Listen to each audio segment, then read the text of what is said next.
All right. तो आज का टॉपिक है आपका स्टमक, है ना। 20 मार्क्स लॉन्ग क्वेश्चन है 3+ कैटेगरी का।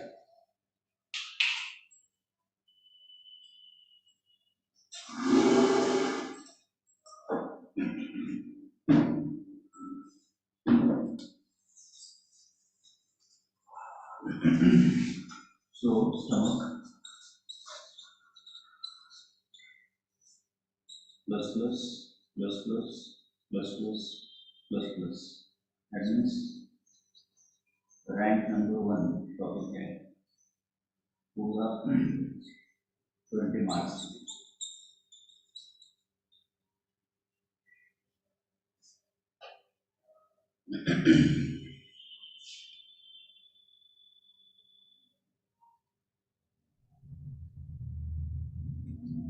सो जो मार्क्स मिलेंगे वो that is for subheadings. First subheading is definition. What is it? Where is it? How is it? What is its importance? ये सब definition में आना चाहिए. The importance is this because stomach important है, ये आप लोगों को भी पता है और दूसरे बाहर के बच्चों को भी पता रहता है, बट अटेम्प्ट में डिफरेंस आता है, मार्क्स वहाँ पे कट हो जाते हैं. तो डेफिनेशन में भी कैसे पॉइंट्स लिखने हैं वो पॉइंट्स है हमने स्क्रीन के ऊपर दिया है. What is it, where is it, how is it, what is its importance. क्योंकि इस तरह के क्वेश्चन में ये कंपलसरी कैटेगरी के क्वेश्चन होते हैं, तो ये मार्क्स हमारे फिक्स मार्क्स होते हैं, अपने हाथ में के मार्क्स होते हैं. बिल्कुल हम सेंटर में एंट्री करते हैं तो इतने मार्क्स हम हाथ में लेके जाते हैं और हमारे हाथ में होता है कि हम उसमें से कितने लें और कितने छोड़ें. तो वो सबसे पहले बेस्ट गेम प्लान होना चाहिए और वहाँ कोचिंग का रोल बहुत ज़्यादा इम्पोर्टेंट है कि आइडियल आंसर कैसा होगा नंबर 1, और कहाँ पर मार्क्स कट हो सकते हैं, डायग्राम्स कौन से ड्रॉ करने हैं. तो हमने इस तरह से डिज़ाइन किया है इसके आंसर को कि 20 मार्क के क्वेश्चन के लिए 25 मार्क्स का आंसर हम लोग यहाँ पे एग्जामिनर को दे रहे हैं ताकि बच्चे को मिनिमम 19 तो मिले, 18 तो मिले उसमें, ऐसा है. So we should not lose our marks in paper 2 in this organ question or in paper 1 the supex question. दोनों में भी हम अपने मार्क्स लूज कर ही नहीं सकते. वो मेन गेम प्लान का हिस्सा होता है, वहीं पे हमारा स्कोर होता है. तो stomach is a muscular bag forming the widest and most distensible part of digestive tube. जैसे मैंने कहा what is it, where is it, it is connected about to the lower end of oesophagus and below to the duodenum, and it acts as a reservoir of food and helps in digestion of proteins and fat. So what is it, where is it, what is its importance, वो importance भी वहाँ पे आ जाता है. It acts as a reservoir of food and helps in digestion of proteins and fat. जब इतना complete हम लिखते हैं तब वो सब हेडिंग के मार्क्स हमको मिलते हैं.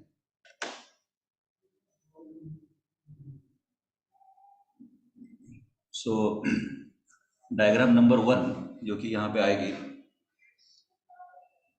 that is from esophagus and stomach and duodenum. So oral cavity, pharynx and esophagus,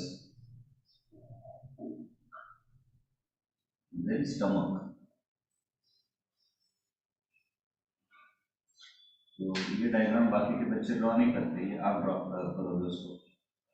ये कैसे वाइड है, वाइड मस्कुलर बैग है और वो वाइडनेस समझ में आता है as compare to oesophagus and as compare to duodenum. Suppose first part of duodenum, second part of duodenum, third part and fourth part. The lumen of duodenum is narrow and stomach is wide.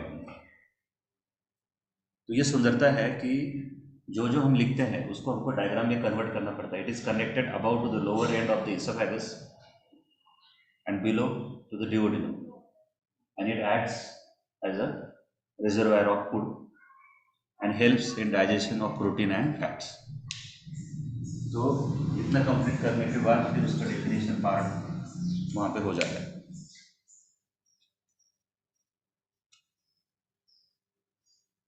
Then diagram number 2 is for location of the stomach. जैसे diagram में 9 quadrants आपको दिख रहे हैं. Right hypochondrium, left hypochondrium, epigastrium, umbilical region. तो quadrants देख के ही location of stomach, जैसे ही हेडिंग आएगा आपका डेफिनेशन के बाद, डेफिनेशन पार्ट, देन लोकेशन. तो 20 मार्क्स के क्वेश्चन में ईच हेडिंग के लिए मार्क्स होते हैं. It is located in the upper left part of abdomen and in the epigastric, umbilical and hypochondriac region. तो सुंदरता है कि ये सब आपने यहाँ डायग्राम में देख के लिखना है आपने. लेफ्ट क्वाड्रेंट में left hypochondrium, umbilical and epigastric. तो वो एग्जामिनर को अच्छा लगेगा मार्क्स देने के लिए. Shape when empty it is J shape and size 10 inches. तो इस रीडिंग को भी आपने टिक कर देना. शेप इजी है आपके लिए एंड उसका size when empty, size is 10 inches, capacity 30 ml at birth, 1 liter in puberty, 1.5 to 2 liter in adult.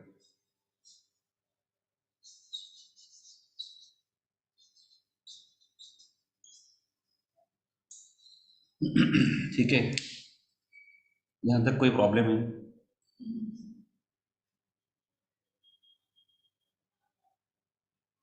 Only perfection is important. Perfection about heading.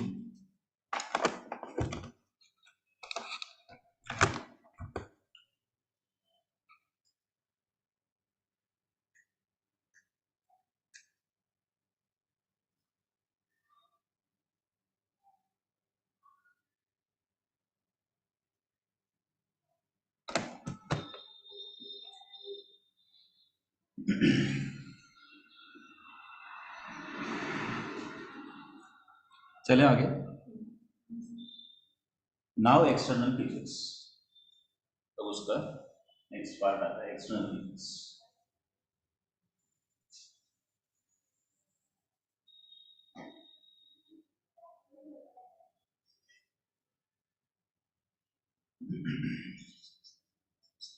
External features.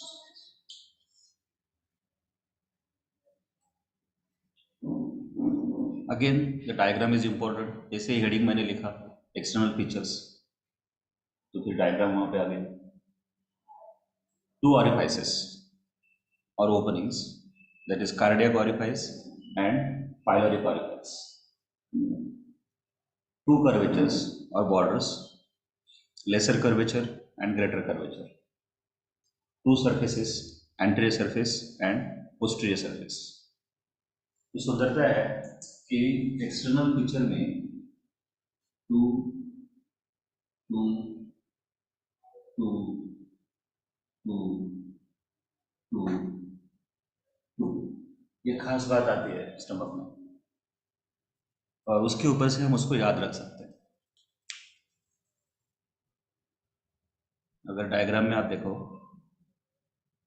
तो 2 orifices, openings है ना, that is cardiac orifice and pyloric orifice. Easy part. दूसरा 2 borders, that is right border and left border. Actually same is called as lesser curvature and greater curvature. 2 surfaces, क्योंकि वो flat है stomach, तो आपको anterior surface दिख रहा है, वैसे सेम पोस्टीरियर सरफेस रहेगा उसका. तो that first 2 stands for orifices, second 2 is for borders, third and 2 is for surfaces. anterior surface and posterior surface.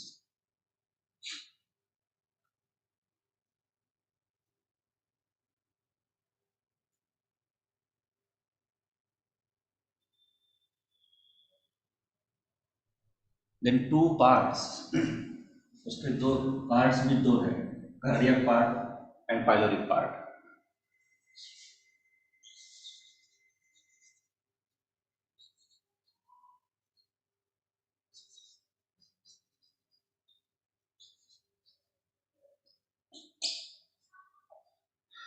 Cardiac part and pyloric part. और फिर कार्डियक पार्ट के भी दो सब पार्ट्स है, फंडस एंड बॉडी. ये यहाँ पे फिर और एक टू ऐड हो गया. कार्डियक पार्ट में number 1 fundus and number 2 body. Cardiac part के भी टू पार्ट्स, फिर ये टू तो मैंने टिक कर दिया. और पाइलोरिक पार्ट के भी टू पार्ट है. Pyloric antrum and pyloric anal. कितना सुंदर है. फिर उसको भी मैंने टिक कर दिया. 2 2 2 2 2. फिर नॉचेस भी 2 है उसमें.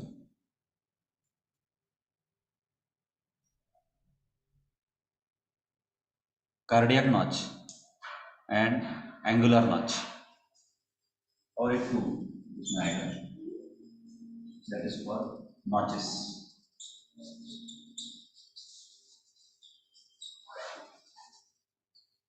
Cardiac notch and angular notch. कितना सुंदर है. 1 2 3 4 5 6 7 टाइम्स 2 2 2 आता है. कितना सुंदर है. मतलब टॉपिक लर्न करते समय उसका एक इंटरेस्टिंग पार्ट भी होता है, उसकी खुशी भी होती है. ऐसा नहीं होता है कि हम उसको हमेशा ही मार्क्स के लिए, टेस्ट के लिए करते हैं. तो ये जो यूनिकनेस है, ये यूनिकनेस दूसरे किसी ऑर्गन में नहीं है. 2 2 2 2 2. और वो सब इस डायग्राम को देख के हम लिख सकते हैं. ये इंपॉर्टेंट डायग्राम है, तो कम से कम 15-20 टाइम तो मैंने इसको प्रैक्टिस करनी चाहिए. तो डायग्राम देख के मुझे बताओ कि फर्स्ट 2 किसके लिए. कौन से नहीं, पहले कार्डियक आना चाहिए. हाँ. सेकेंड 2 किसके लिए. हाँ. Greater surface. Third anterior surface, posterior surface. Cardiac part, pyloric part. Cardiac part के दो part, fundus and body. Pyloric के दो, pyloric antrum and pyloric antrum. हाँ. Notches, notches.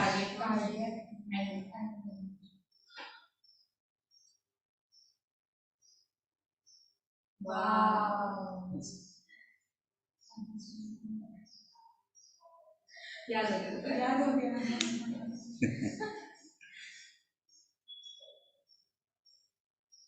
सुंदर.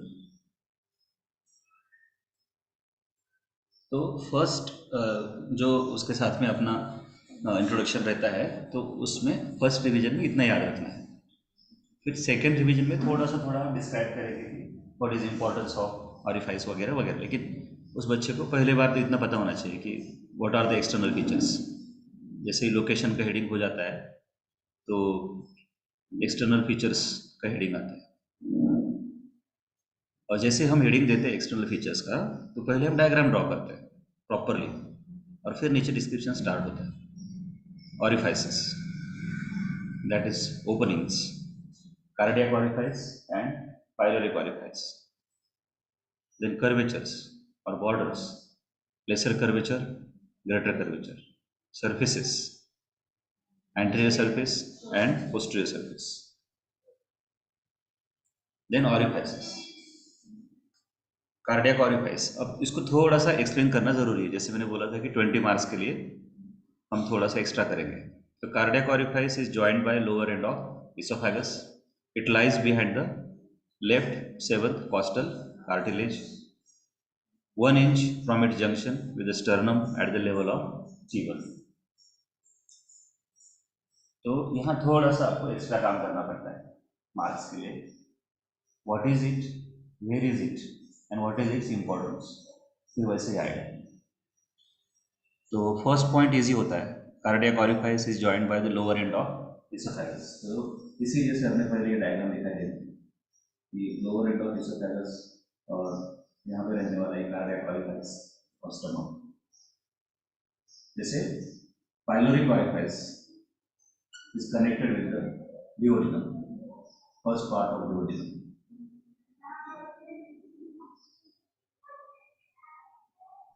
Easy part? Yes. Easy part. तो जो चीज़ें इजीली आती है ना उसको पकड़ लेने के लिए, तो हमारा माइंड हमेशा बोलता है कि नहीं यार अब ये डिफिकल्ट है, इसको कैसे याद रखो. थोड़ा सा डिफिकल्ट एक लाइन आपके लिए हो सकती है कि it lies behind the left seventh costal cartilage and that is 1 inch from its junction with the sternum at the level of T11. ऐसे. तो सेवंथ रिब को कैसे पहचानोगे आप? सेवंथ रिब को पहचानने के लिए स्टर्नम को टच करते करते जिपी स्टर्नम आता है, तो वहां पे जो लास्ट कॉस्टल कार्टिलेज है वही सेवंथ है, because only 7 ribs are true ribs, so they are directly attached to the sternum. तो वहां से 1 इंच का डिस्टेंस लेना है, 1 inch from its distance of attachment with the sternum. यहाँ से यहाँ तक लगभग यहाँ पे रहेगा उसका वो कार्डियक ऑरिफाइस.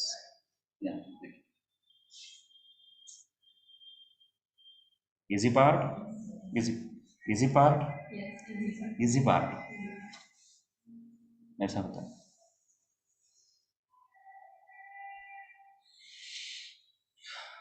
फिर 1 मिनट देता हूँ, इसको याद करो अच्छी तरह से, है ना. लेक्चर इतना कंसिस्टेंटली होना चाहिए कि ड्यूरिंग दैट ही टॉपिक याद होना चाहिए.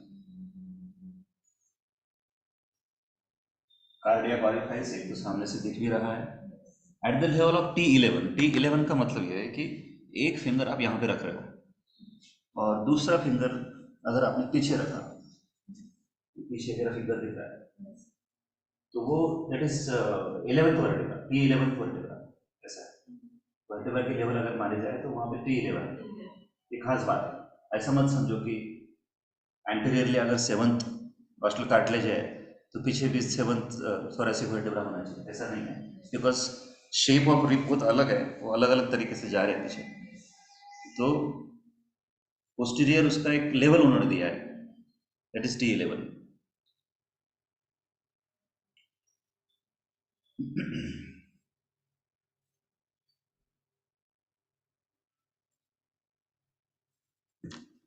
फिर कार्डियक ऑरिफाइस को आपने क्या किया, ठीक कर दिया.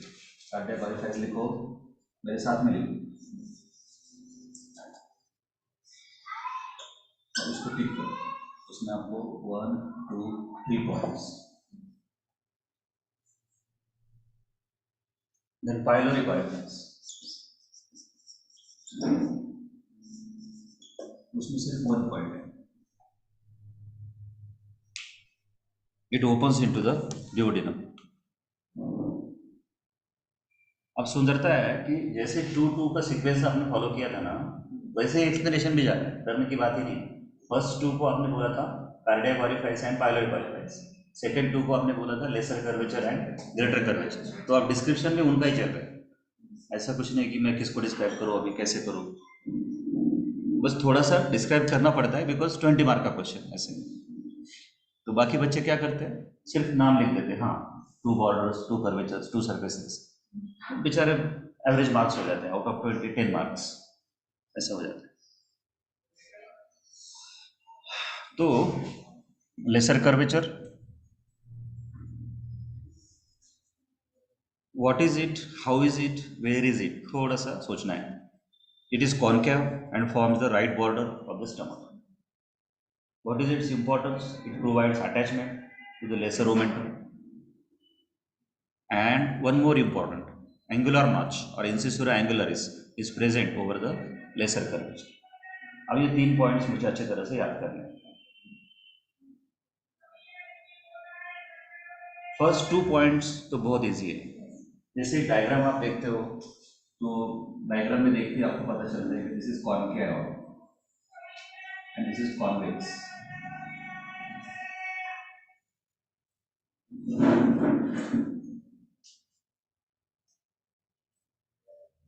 समझ रहे हो? कॉन्वेक्स, ग्रेटर कर्वेचर को मैं कॉन्वेक्स कहूंगा,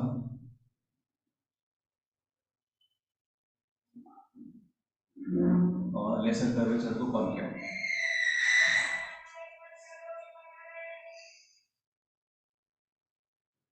और second thing, laser momentum,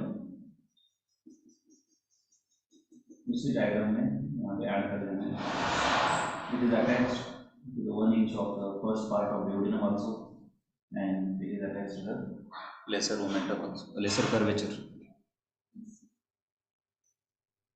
And then angular notch और this is the angular, यहाँ पे angulation हुआ है, फिर यहाँ से ऐसे टर्न हुआ है।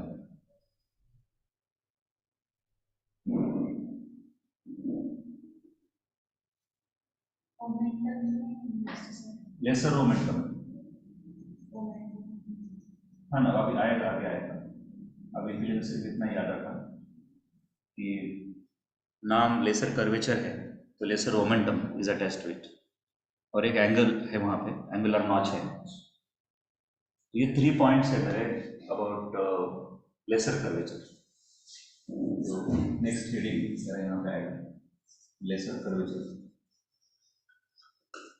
मुझे फुल मार्क्स लेने के लिए 1 2 3 पॉइंट्स यहाँ पे होने चाहिए, बिल्कुल ऐसे डैश डैश देके पॉइंट्स देके हम लोग लिखेंगे। लिखने का पैटर्न भी हमारा ऐसा रहेगा। फिर 1 मिनट देता हूँ, इसको अच्छे से याद कर लो, फिर हम आगे जाएंगे।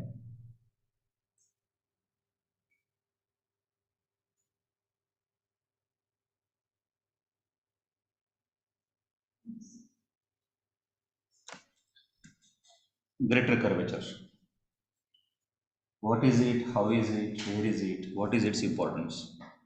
तो जैसे वो दिखता है, it is convex and forms the left border of the stomach and it provides attachment to the greater momentum, gastrosplenic ligament and gastrophrenic ligament, and cardiac notch is present at its upper end. So लगता है कि इस पे भी एक notch है, जैसे उसमें नॉच बताया था, यहाँ से जो एक ऐसे नॉच बनेगा, दिस इज नॉच ना, यहाँ पे ऐसा एंगल फॉर्म हो रहा है, दिस इज नॉच। और सुंदरता है कि अब यहाँ पे डायाफ्राम को आप इमेजिन कर रहे हो, लाइक तो the part of peritoneum between diaphragm and stomach is called as gastrophrenic ligament. Phrenic means diaphragm. Phrenic means diaphragm. Gastro means stomach. अब जैसे आपने इधर लेसर मोमेंटम बोला था ना, वैसे ग्रेटर मोमेंटम बोलेंगे, और ग्रेटर मोमेंटम का लेंथ बहुत ज़्यादा होता है।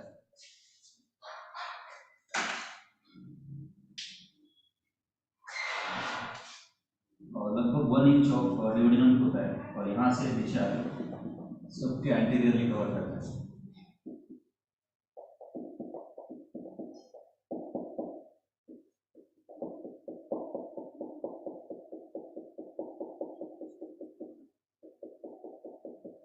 इतना सुंदर, अगर आप देखेंगे तो डिओड्रम उसके पीछे छुप गया है। फिर अगर जेजुनम के कॉइल्स, इलियम के कॉइल्स भी आप करेंगे तो वो भी उसके पीछे छुप जाएंगे। इसके लिए उसको प्रोटेक्टर, पुलिसमैन और एब्डोमेन ऐसा ही बोला जाता है।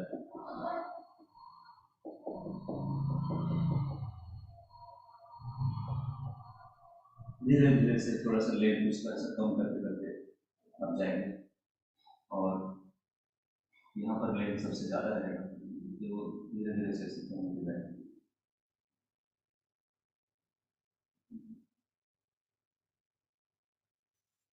फिर उसको मैं ऐसे फिनिशिंग लाइन दे सकता हूँ। सुंदरता यह है कि छुप गया है उसके पीछे अभी 3rd part, 4th part, duodenum, jejunum वगैरह सब, मतलब यहाँ पर आप डिसेक्शन करोगे सामने, तो 6 layers of anterior abdominal wall remove करोगे, तो डिसेक्शन में भी पहले वो थिक ग्रेटर मोमेंटम लगेगा आपको ऐसा, फिर उसको हटाएंगे तब आपको इंटेंशन होता दिखेगा। इतना प्रोटेक्ट, मतलब यहाँ पे किसी ने मारा भी, नाइफ नाइफ से भी मारा तो भी वो बर्दाश्त करेगा पहले, इतना प्रोटेक्शन करता है, इन्फेक्शन को भी कंट्रोल करता है। तो सुंदर ग्रेटर मोमेंटम हो गया। देन गैस्ट्रोस्प्लेनिक लिगामेंट, अब यहीं पे स्प्लीन भी बैठा हुआ between the spleen and stomach.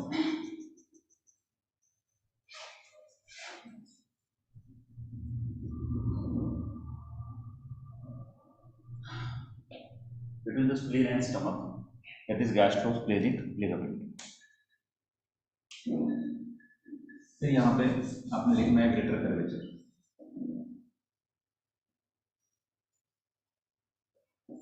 Point number 1, 2 and 3। देखो याद कर लो कि पॉइंट नंबर 1 क्या है, 2 एंड 3। नहीं देखो, point number 1 is convex and forms the left border of stomach, तो वो ठीक कर दो अपने माइंड कैसा है। Attachment to greater omentum, gastrosplenic ligament. हाँ, तो ये 3 लिगामेंट्स का है वहाँ पे, मतलब सेकंड पॉइंट में 3 लिगामेंट का।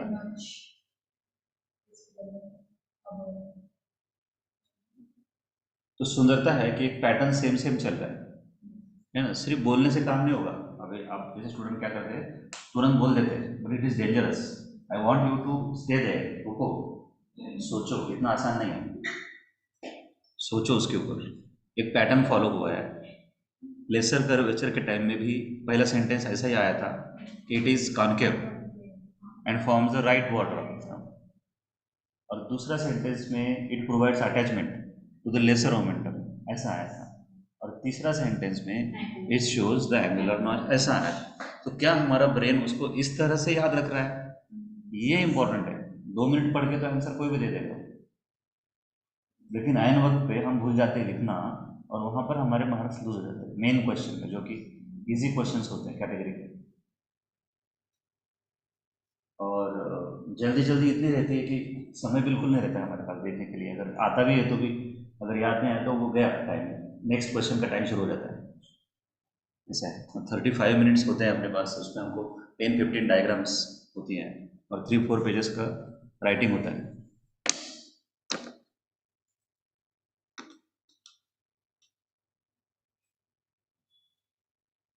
देख लो एक बार।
ऑल राइट, अब आगे चलते हैं। Then surfaces, anterior surface, it faces forwards and upwards. Posterior surface faces backwards and downwards. तो यहाँ पे कोई खास डिफिकल्टी नहीं रहती है। पार्ट्स, सब divisions, it is divided into 2 main parts, that is cardiac part and pyloric part, and that is divided by the line which are drawn from the angular notch। तो ये एंगुलर नॉच यहाँ पे देखें, imaginary line यहाँ से dot dot dot dot draw करोगे, तो part above this is a cardiac part and part below this is the pyloric part, पहले ये समझ लो आप।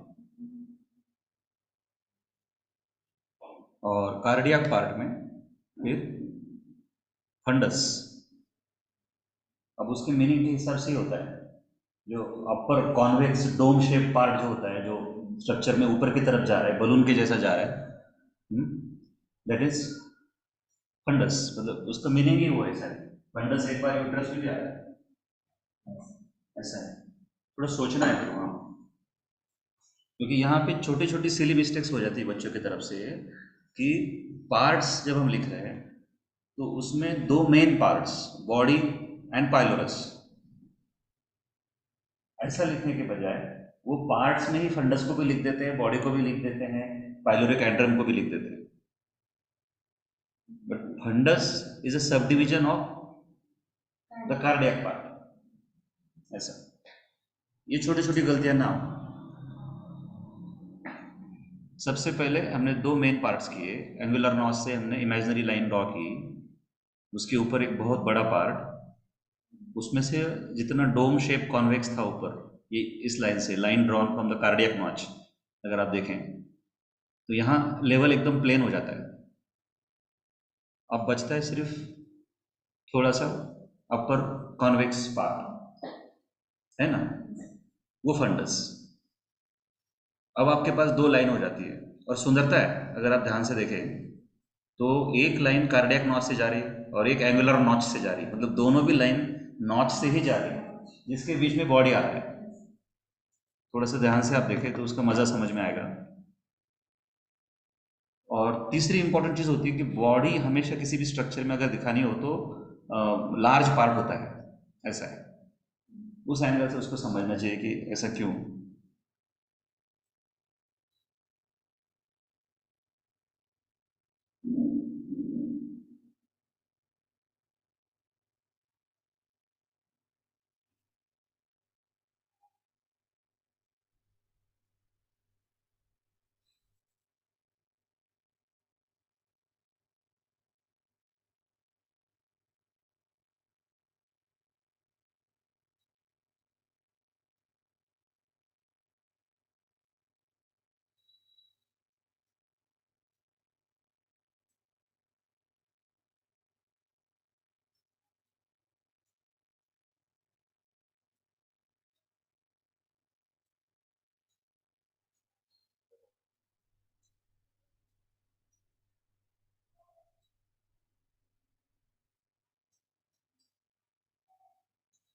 हाँ, इतना देर हम इसलिए रुके थे ताकि आपका ब्रेन उसको अच्छी तरह से एब्जॉर्ब कर सके,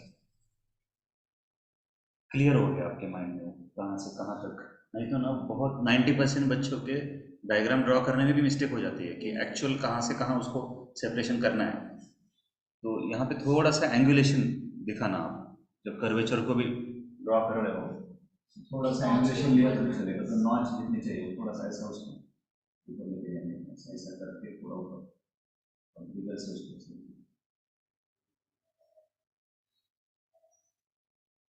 यहाँ पे नॉच आनी चाहिए, ये थोड़ा सा आगे कुछ हो रहा है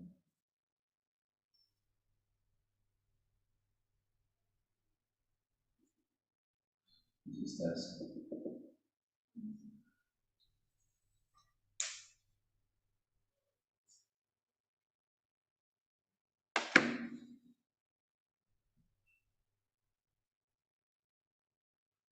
Cardiac part, pyloric part.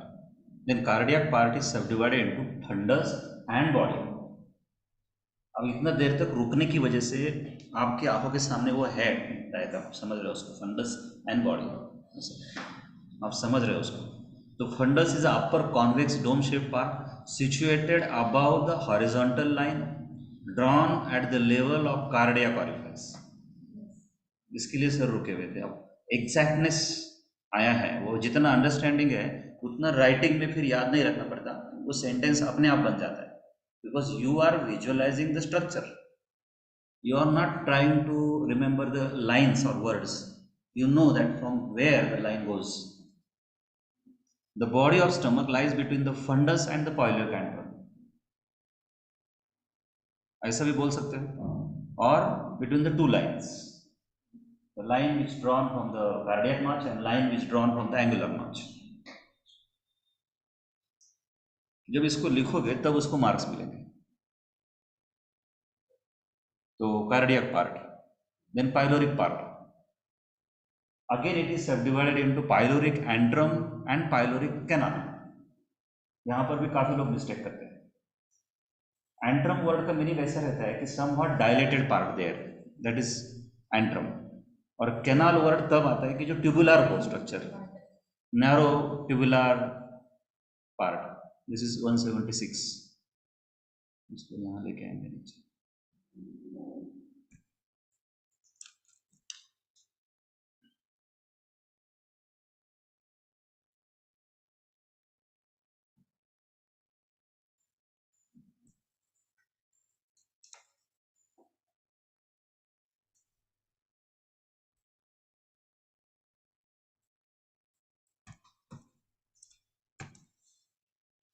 हाँ, तो अब देखो परफेक्शन आएगा डायग्राम ड्रॉ करने में. इस लाइन से यहाँ पे अगर हम देखें तो थोड़ा सा ऐसा डायरेक्टेड पार्ट है, और पाइलोरिक कैनाल छोटा सा एक ट्यूबुलर पार्ट हो गया है, as if it is the part of duodenum. ऐसा लगता है कितना नैरो हो गया है, छोटा स्मॉल ट्यूबुलर पार्ट. तो पाइलोरिक एंट्रम, पाइलोरिक कैनाल. हो सकता है कि ये भूल जाए आपसे. Pyloric antrum is separated from the pyloric canal by an inconstant sulcus or sulcus intermedius present on the greater curvature, and it is about 7.5 centimeter long. तो इसके बारे में पॉइंट्स आपको लिखने पड़ेंगे. तो 2 points again. Pyloric antrum,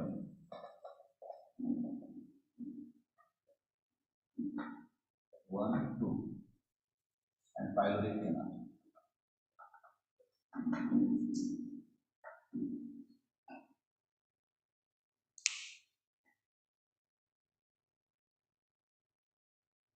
Pyloric canal is about 2.5 centimeter long. On its right side, it continues with the first part of duodenum through the pyloric orifice, and it is narrow and tubular.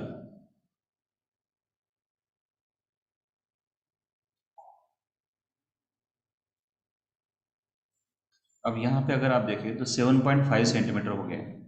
तो 7.5 centimetre plus 2.5 centimetre, मतलब total हो गया आपका 10 centimetre. तो ऐसा भी question आ सकता है, पाइलोरिक पार्ट का लेंथ कितना है. Total pyloric part is of 10 centimetre, and what is the length of the pyloric antrum, that is 7.5 centimetre.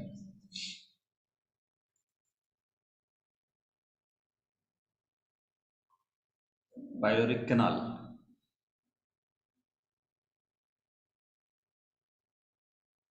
अब ये याद कर लो कि उसमें आपको क्या क्या बताना है. नंबर 1 उसकी लेंथ बतानी. नंबर 2 इसके साथ कंटिन्यू कर रहा है वो आपको बताना है. How will continue with the duodenum, first part of duodenum, वो आपने बताया. And how it is narrow and tubular, and this is orifice, that is pyloric orifice. फिर 1 मिनट देता हूँ.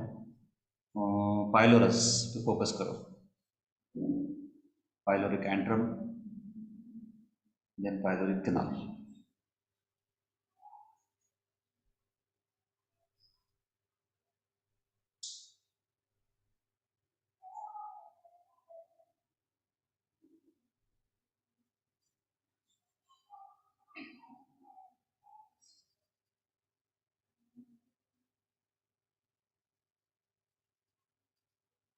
Easy part, easy part. अब यहाँ तक आपने फर्स्ट हाफ क्रॉस कर लिया है, आधा रास्ता क्रॉस कर लिया है स्टडी करते समय. इतना हाफ करके इसका टेस्ट लिख के फिर आगे आगे का स्टार्ट करना है इसमें. और नेक्स्ट हेडिंग इज रिलेशंस.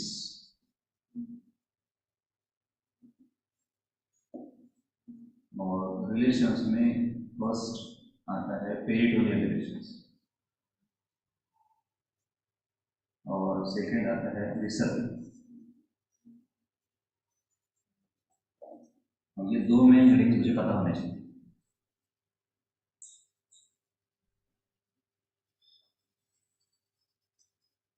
तो स्टेप नंबर 1 हमेशा ऑलवेज पेरिटोनियल रिलेशन का नाम पहले आता है और आपको बताना होता है कि उस ऑर्गन पे पेरिटोनियम कहाँ कहाँ प्रेजेंट है। तो यहाँ तो stomach is completely covered by the peritoneum anteriorly and posteriorly first. Then anterior and posteriorly covering continues as a lesser momentum at the lesser curvature and greater momentum at the greater curvature. तो यहाँ पे वो momentum वाले diagram फिर से एक बार आएगा।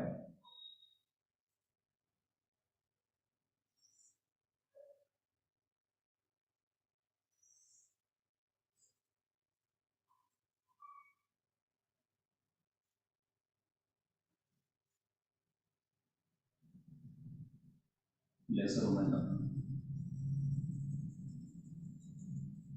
and greater momentum.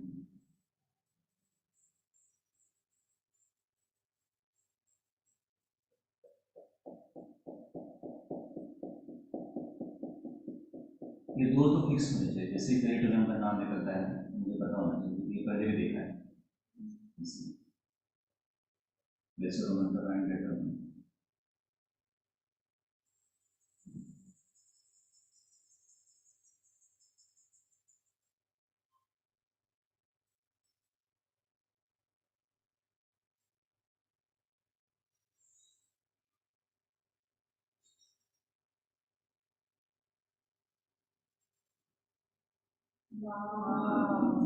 Thanks. But अब इसमें इम्पोर्टेंट अंडरस्टैंडिंग क्या है कि it is completely covered by the peritoneum, ऐसा होता है सबसे फर्स्ट जो इस डायग्राम में आपको नहीं समझ में आ रहा है। और पेरिटोनियम ऐसा है आपका, it is a double layer structure like this. यहाँ पे जैसे मैंने दो लेयर्स बनाया है ना, तो already peritoneum double layer structure है। अभी थोड़ा थोड़ा समझ लो, बाद में फिर पेरिटोनियम चैप्टर में समझेंगे, but now peritoneum will be like this. और सपोज ये स्टमक है आपका फ्लैट, और ये उसका एंटीरियर सरफेस है, और ये उसका पोस्टीरियर सरफेस है सपोज, ठीक है। ऐसा इमेजिन कर लो पहले।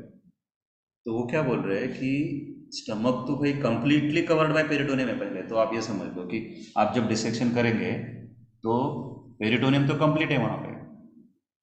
ये स्टेप समझा आपको? तो पूरा स्टमक कवर हो गया अभी एक स्टेप। सेकेंड स्टेप फिर वो क्या बोलते हैं कि अगर इधर का ग्रेटर कर्वेचर है, इस साइड का लेफ्ट साइड का ग्रेटर कर्वेचर था ना, तो वहाँ से एक्स्ट्रा पार्ट नीचे हैंग हो रहा है, that is in the form of the greater momentum.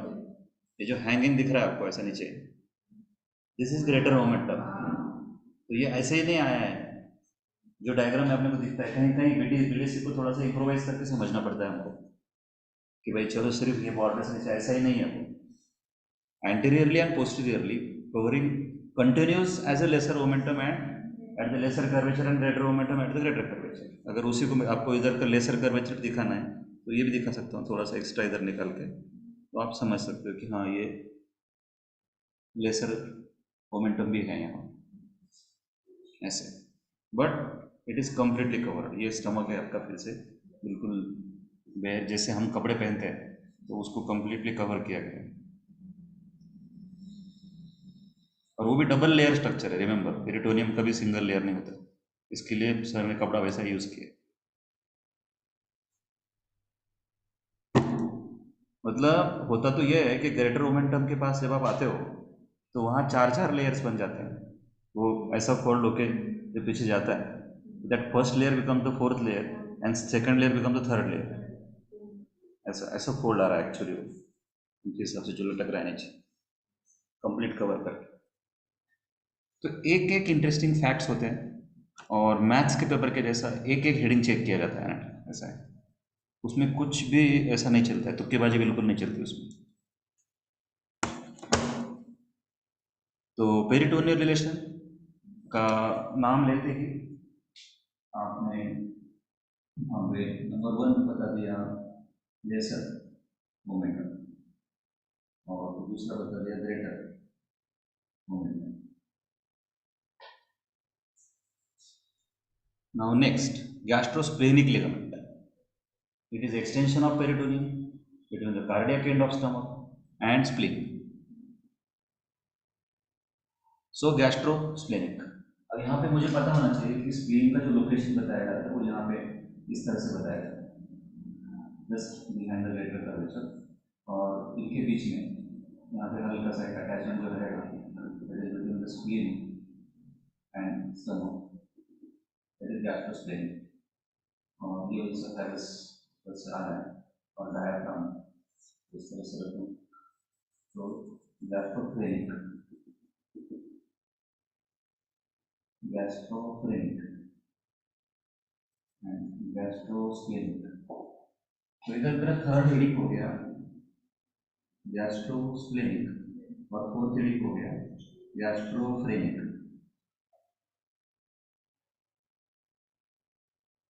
Phrenic means diaphragm, cardiac end of stomach and diaphragm. फिर 1 मिनट देता हूँ, इसको अच्छे से समझो, नहीं तो फिर माइंड बोलना शुरू करेगा कि अरे अभी फैक्ट्स बहुत ज़्यादा हो रहे हैं तो अभी मुझे याद रखना डिफिकल्ट हो रहा है।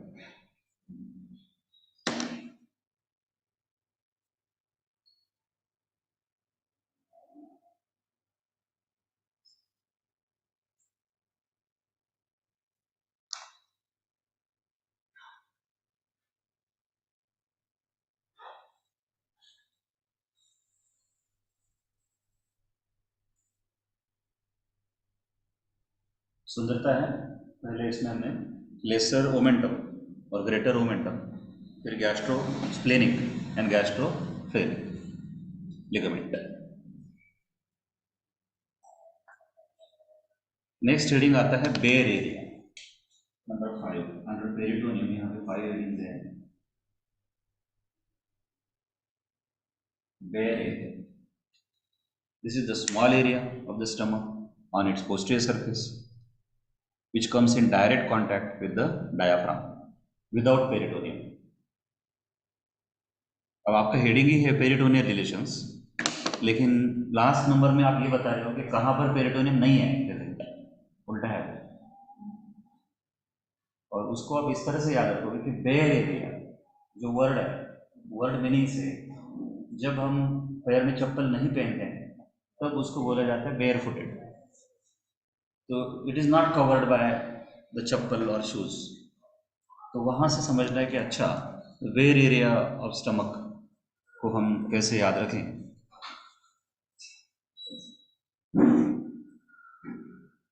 तो वो क्या बोलते हैं कि सपोज ये पेरिटोनियम है और ये स्टमक है, तो इसको आप पूरा भी कवर कर लेंगे एंटीरियरली, एंटीरियरली आपका पूरा कवरिंग रहेगा उसको, there is no problem. Posteriorly भी रहेगा, लेकिन इतना सब होते होते थोड़ा सा पार्ट जो है वहाँ पर पेरिटोनियम नहीं रहेगा।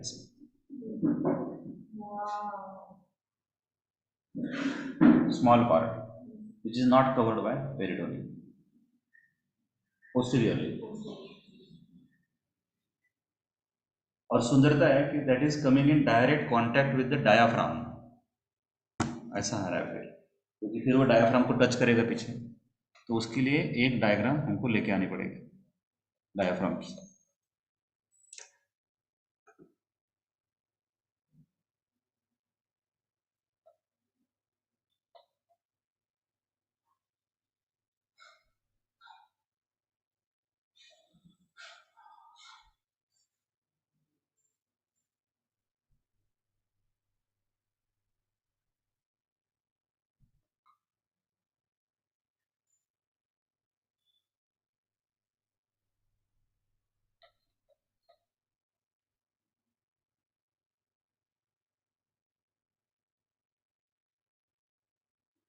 देखो ये डायग्राम,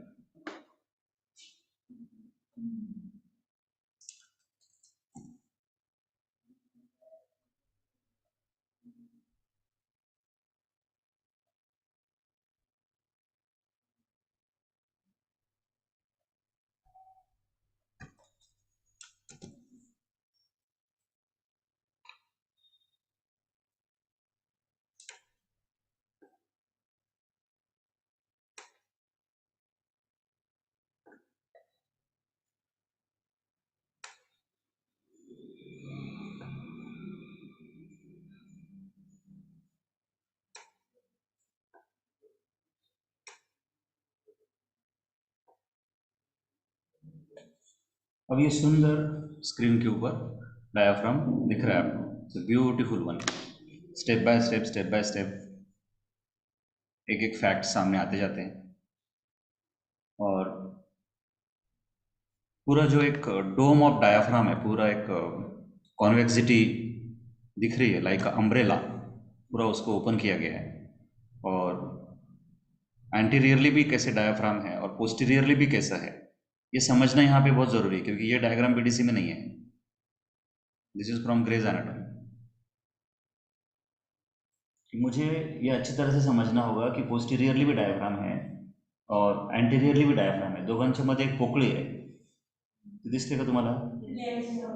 वो इम्पॉर्टंट है। और बिल्कुल ये लोअर एंड ऑफ इसोफेगस दिख रहा है, यहाँ से अगर मैं स्टमक की आउटलाइन निकलना ड्रॉ करना शुरू करूँ तो ये सब इधर छुप जाएगा, इधर छुप जाएगा इसके अंदर। मतलब major part of stomach anteriorly also it is covered by the diaphragm, और पोस्टीरियरली भी डायाफ्राम है उसके,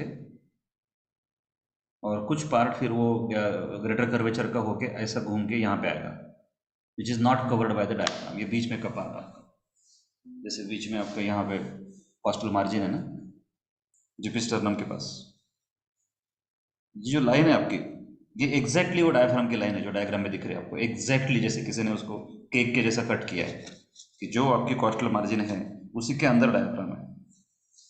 इतना सुंदर है, उसका 1 मिलीमीटर भी बाहर नहीं आ सकता वो। तो भले ही अभी वहाँ पे सामने से वो रिब्स नहीं दिखा रहे हो, तो भी मुझे समझना चाहिए कि वहाँ तक ही इतना सुंदर है।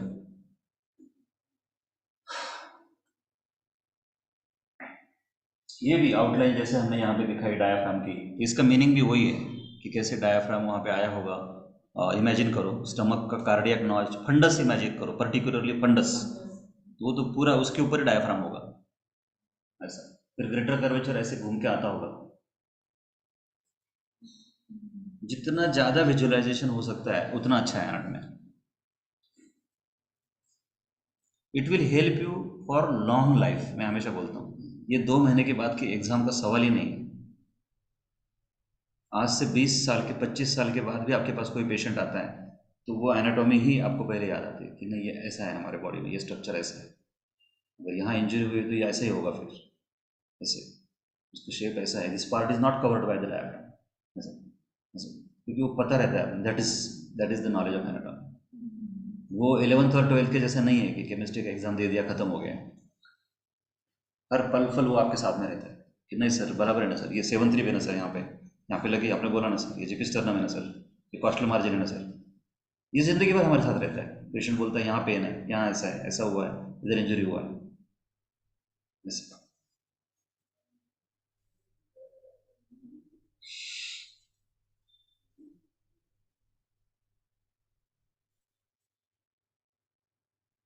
तो एक इम्पॉर्टेंट हेडिंग हमने वहाँ पे फिनिश किया, जानबूझ के मैं समय ले रहा हूँ वहाँ पे ताकि पेरिटोनियल रिलेशन आपके अच्छे हो जाए।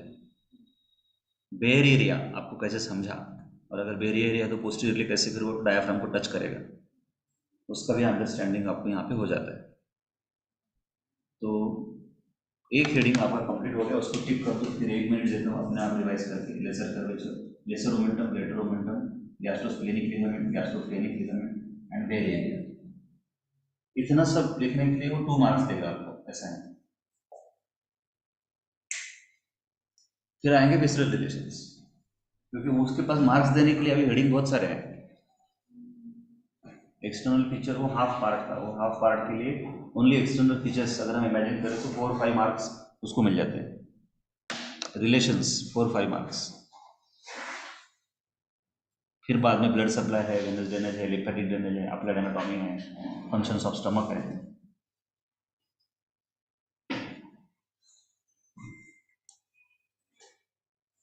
10 मार्क्स में इतना सब नहीं, 10 मार्क्स के लिए थोड़ा सा शॉर्ट कर देंगे, उसको बताऊंगा मैं आपको, थोड़ा सा मेन रीडिंग्स आएंगे वहाँ पे।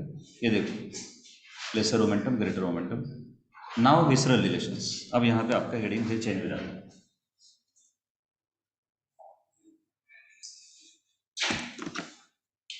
B visceral.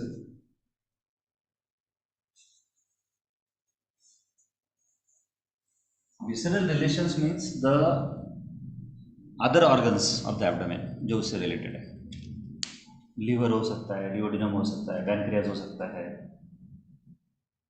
अब सुंदरता देखिए इस डायग्राम में, ये आपको एंटीरियर रिलेशन बता रही है। कॉस्टल मार्जिन दिख रहा है,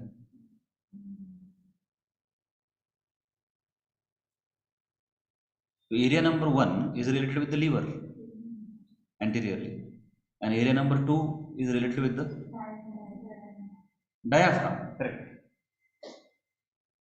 Why not area number 3 is related with the diaphragm?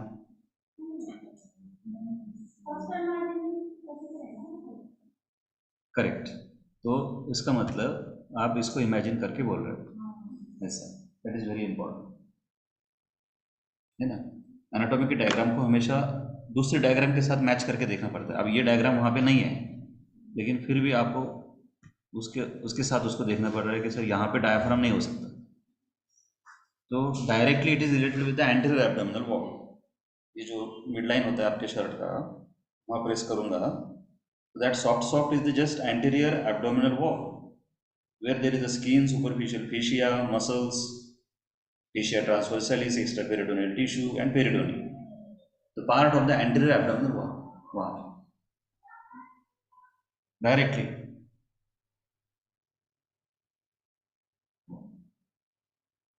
तो मैंने पहले हेडिंग लिखा anterior relation,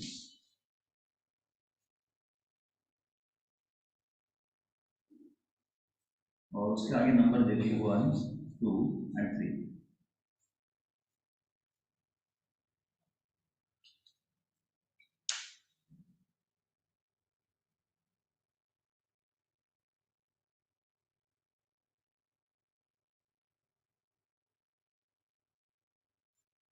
easy part, easy part.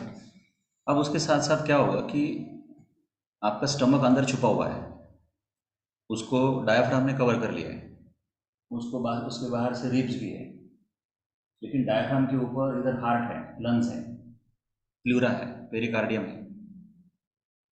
तो आपको ऐसा भी बोलना पड़ेगा कि diaphragm separates it from pericardium, heart, lungs and pleura. ऐसा भले वो डायरेक्ट रिलेशन में नहीं है, बट डायफ्राम सेपरेट्स इट ऐसा।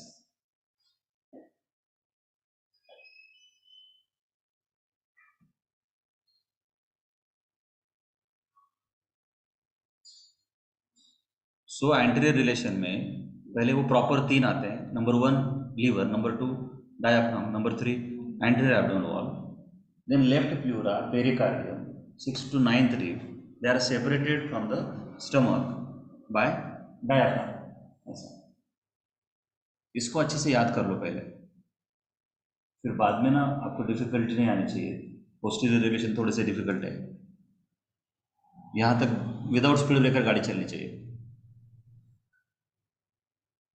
एंटीरियर रिलेशन सोचना है इसे।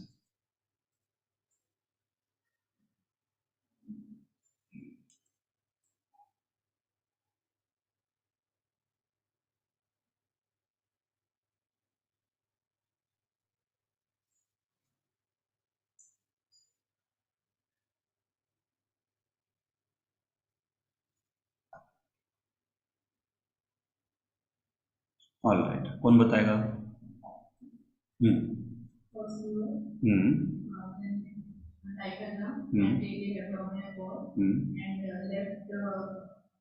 लंग्स, प्यूरा, पेरिकार्डियम, हाँ।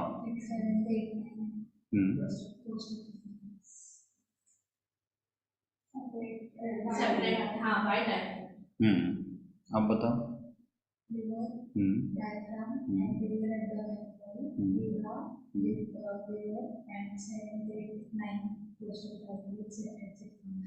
करेक्ट, और विजुअलाइज भी करना है बोलते समय। नाउ नेक्स्ट स्टेप में पोस्टीरियर रिलेशंस जब हम देखते हैं, तो एक चीज़ याद रखना कि स्टमक जो है आपका वो सबसे एंटीरियर है आप यहाँ पे, तो जितना भी लेफ्ट साइड का है, most of the all the organs they are posterior to the stomach, ऐसे याद रखना है। डिसेक्शन में स्टमक का नंबर पहले लगेगा, अगर आप डायफ्राम को हटा देंगे तो सबसे पहले नंबर लगेगा उसका, और इसीलिए पोस्टीरियर रिलेशन ज़्यादा है, and that is called as stomach bed. 5 marks के लिए तो सिर्फ स्टमक बेड आता है। स्टमक बेड मतलब जैसे हम हमारे नीचे बेड होता है, वैसे स्टमक के पीछे बेड है, उसका bed is form by the diaphragm. तो इस डायग्राम के हिसाब से तो देखें तो सबसे पहले तो डायाफ्राम आता है उसकी पोस्टीरियर, ऐसा है। और फिर जैसे सर ने बताया कि लेफ्ट साइड पहले याद करने की, तो left kidney, left suprarenal, then pancreas, then transverse mesocolon and splenic flexure of colon and splenic artery. अब वन बाय वन उसको विजुलाइज करते हैं, क्या इजी है क्या डिफिकल्ट है, उससे ये डायग्राम अच्छी है, ये नहीं अच्छी।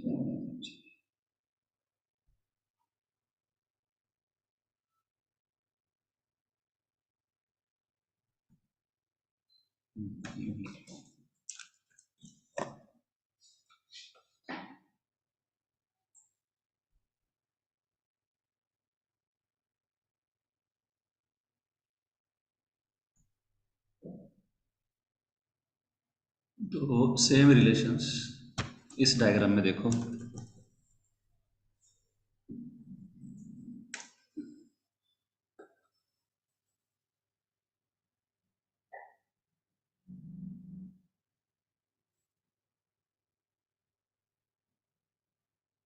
अब थोड़ा सा अगर हम कॉन्सेंट्रेट करें यहाँ पे, तो डिसेक्शन में अगर मुझे लेफ्ट साइड देखनी है, तो लेफ्ट साइड में सबसे वीआईपी ऑर्गन और सबसे पीछे वाला मतलब मोस्ट पोस्टीरियर इज किडनी। तो डायग्राम हमारी स्टार्ट हम किडनी से करेंगे, है ना। ये डायग्राम इसलिए मुझे अच्छी लगती है क्योंकि इसमें कंप्लीट किडनी ड्रॉ किया है, और दूसरा जो बीडीसी ने डायग्राम दिया है वो ऐसा दिया है थोड़ा सा, तो किडनी छुप गया पीछे। तो यहाँ पे क्लियर पहले किडनी दिखता है, और अगर किडनी है तो सुपरारीनल है, सुपरारीनल ग्लैंड ऐसा है। तो वो हाफ मून शेप मुझे याद आ जाती है अपर पोल ऑफ किडनी के पास। तो मैं किडनी के बाद सुपरारीनल को ड्रॉ करूंगा, और जैसे एक साइड से सुपरारीनल है, जैसे अपर पोल के पास दूसरी साइड से उधर लेफ्ट साइड से स्प्लीन है, थर्ड नंबर में स्प्लीन को ड्रॉ करूंगा। जैसे मुझे स्प्लीन मिल जाएगी तो मैं स्प्लेनिक आर्टरी को ड्रॉ करूंगा, और स्प्लेनिक वेन को भी ड्रॉ करूंगा।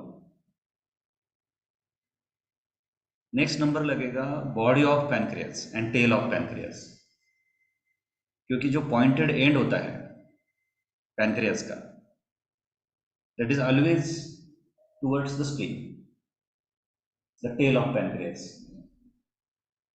जैसे पैनक्रियास को अगर एक गन के जैसा हम इमेजिन करें, तो गन पॉइंट के ऊपर स्प्लीन है। तो ये डायग्राम ड्रॉ करते करते मुझे एक थोड़ा सा लॉजिकली समझना पड़ेगा, और वही pancreas anterior to the kidney है। तो पीछे से डायग्राम ड्रॉ करते करते मैं आगे आ रहा हूँ। किडनी ड्रॉ किया, सुपरारीनल ड्रॉ किया, स्प्लीन ड्रॉ किया, स्प्लीन मिलते ही पैनक्रियास मिल गया, स्प्लेनिक आर्टरी स्प्लेनिक वेन मिल गई। अब ऐसा है कि ट्रांसवर्स कोलॉन को यहाँ पे जाते हुए सिर्फ दिखाना पड़ेगा, थोड़ा सा ये डायग्राम को ऐसा सी शेप करना पड़ेगा। यहाँ पे ट्रांसवर्स कोलॉन ऐसा सीधा नहीं गया है, ऐसा सी शेप ऐसा नीचे से होके आया हुआ। अब सुंदरता है कि ट्रांसवर्स मेसोकोलॉन इसको अटैच है, एंटीरियर बॉर्डर ऑफ पैनक्रियास, और ये इस डायग्राम में अच्छे से दिखता है। उनके डायग्राम में ये dot dot dot dot, this is anterior border of pancreas, transverse mesocolon, और मैंने जैसे बताया था ऐसा सी शेप ऐसे लेके जाओ ट्रांसवर्स कोलॉन को, तो एक्चुअल में वो ऐसा है। And there is a splenic flexure of colon, तो स्प्लीन को टच करके टर्न जो हो रहा है, तो टर्न मीन्स फ्लेक्चर, और स्प्लीन के पास हो रहा है, इसके लिए splenic flexure, then it becomes the descending colon. तो ऐसा करते करते क्या हुआ, आप अभी कंप्लीट एंटीरियरली आगे आ गए, सबसे लास्ट में डार्क पेंसिल से स्टमक का आउटलाइन ड्रॉ करना है। ऐसा है, लगना चाहिए कि सब इसके नीचे छुपे हुए हैं। ऐसा है idea. Stomach is like a big stone below which there is a crab. बहुत बड़ा पत्थर होता है, उसके नीचे बहुत बड़े क्रैब्स होते हैं। अगर तुम बीच के ऊपर चले गए तो छोटे छोटे क्रैब्स पत्थरों के पीछे ऐसे छुप के बैठते हैं। तो वहां पे स्टमक सबसे आगे है।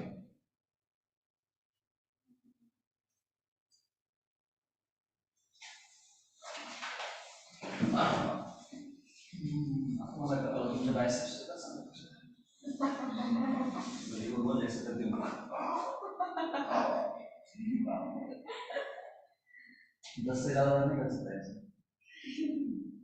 तो स्टमक इज लाइक दिस, मतलब आप रख दिया इसके ऊपर अगर तुमको ये दिखा है, अगर स्टमक रहेगा तो कुछ भी नहीं दिखेगा। ऐसा है एक्चुअल आइडिया। ऐसा है, काफी बच्चों को समझ में नहीं आया, सब छुप जाएगा उसके पीछे, बड़ा पत्थर है स्टमक। लेकिन आपको समझने के लिए मेरे से ऐसी लाइन है तो बच्चे बोलते सर ऐसा कैसा ऐसा कैसा। और स्टमक के पोस्टीरियरली ट्रांसवर्स कोलॉन नहीं है, वो उसके नीचे से निकले ट्रांसवर्स मेसोकोलॉन। ये भी याद रखो, कभी भी ये लाइन इसके नीचे ही रहेगा ट्रांसवर्स को। और ये लाइन को कैसे टच में जाना है, इसको इसको मैच करना है। उन्होंने नहीं किया लेकिन हमने करना है। रिमेंबर आप प्लीज, आप एग्जामिनर को कभी नहीं बता सकते कि हमने इसलिए किया, बीडीसी में दिया है। बीडीसी ने is not the highest authority in anatomy. गलती गलती है। ऐसा है, मेरे पास पेपर आया, मैं कट कर दूंगा मार्क्स। मैं बोलूंगा यहाँ पे स्टमक दिखाया नहीं आपने, simple.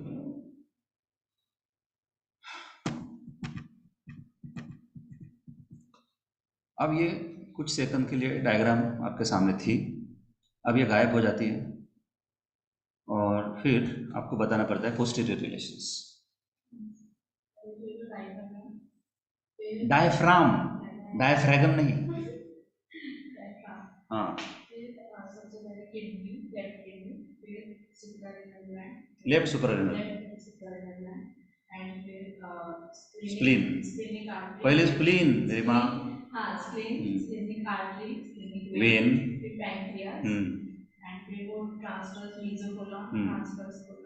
Transverse colon, transverse colon आएगा, स्प्लीनिक फ्लेक्चर आएगा। ऐसा है।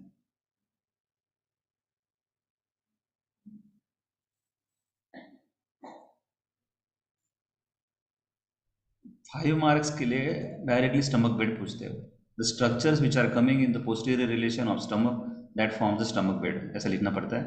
They are as follows: diaphragm, left kidney, left suprarenal, pancreas, transverse mesocolon, splenic flexure of colon, splenic artery, splenic vein भी वहाँ पे आना चाहिए नीचे, स्प्लीन भी आना चाहिए वहाँ पे।